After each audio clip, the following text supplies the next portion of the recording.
Today, Google is releasing a new member of the Gemini 3.1 family of models. This time it's Gemini 3.1 Flash-Lite, which is supposed to be a faster and less expensive version of the Flash model.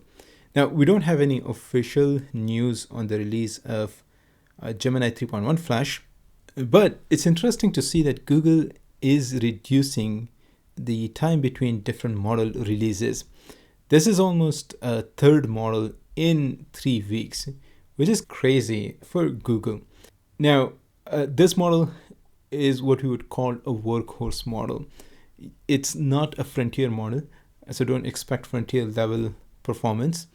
But this is specifically designed for high throughput tasks that do not need a lot of intelligence. It's actually a surprising model, especially when it comes to its UI generation capabilities. It's surprisingly good if prompted correctly. There's also an interesting trend happening that every frontier lab is offering models on a spectrum of intelligence. At the top of the spectrum, you have Gemini Pro, Opus, GPT-5.3, but then at the bottom of the spectrum, you have models like Haiku, Flash, and Minis.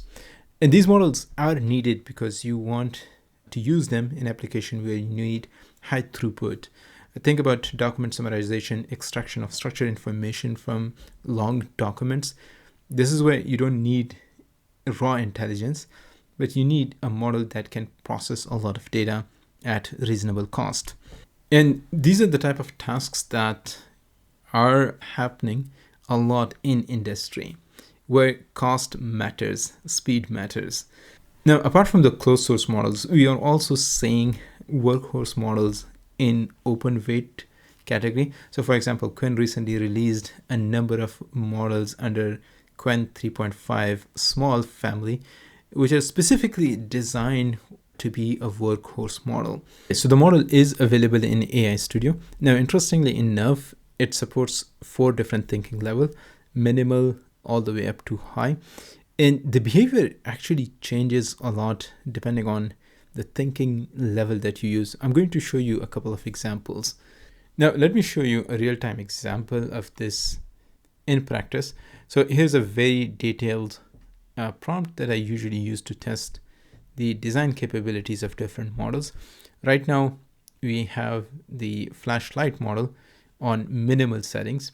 It also has the tool use capabilities. So if you want, you can include different tools.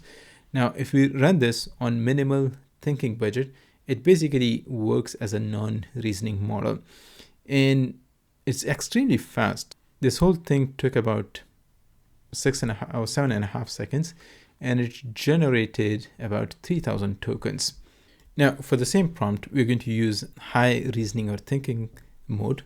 In this case, it does take some time on the initial reasoning. So we're looking at around 7 seconds. And then it went on to generate. It's actually still generating the code. Now, right now it took about 18 seconds for the actual generation. And we are looking at around 6,000 tokens compared to 3,000 tokens previously. Okay, so here's the output from the minimal reasoning. Interestingly enough, the toggling works, which is actually surprising. I think some of the links do not work. For example, if I click on a book demo, it doesn't do anything. It did include some interesting animations. Now we have this simulated run button. It doesn't really do anything except the output as 200 code. Also, there's supposed to be a section where you can actually select annual or monthly pricing. Seems like it did not include that, right? So it is a good website, but it didn't really follow all of the requests or requirements that we had. Now, here is the version with high reasoning. Again, toggle works, which is pretty great. I don't think it actually included any links again. We have pretty nice animations. Now, if we click on Run Engine, it actually shows some output. For the pricing section, it did include monthly and yearly. This is pretty good. And yeah, I think it did a really good job at the website that we have as an output. Now, here's another example. I asked it to create an encyclopedia of the first 25 legendary Pokemon. This is the output from minimal thinking or minimal reasoning. It's actually fully functional based on our requirements, which is pretty neat. Here is the version with high reasoning. It also looks good. It's actually not bad at all. It seems like they have done some distillation from the bigger, probably Flash model, which kind of shows up in the type of outputs that you see from this model. But if you prompt it a little bit more, you can actually get some really nice minimalist modern designs. So here is the output for the same prompt or same initial prompting. And then I simply asked it to think about a design company and how they would design this website for $1 billion or a unicorn company, right?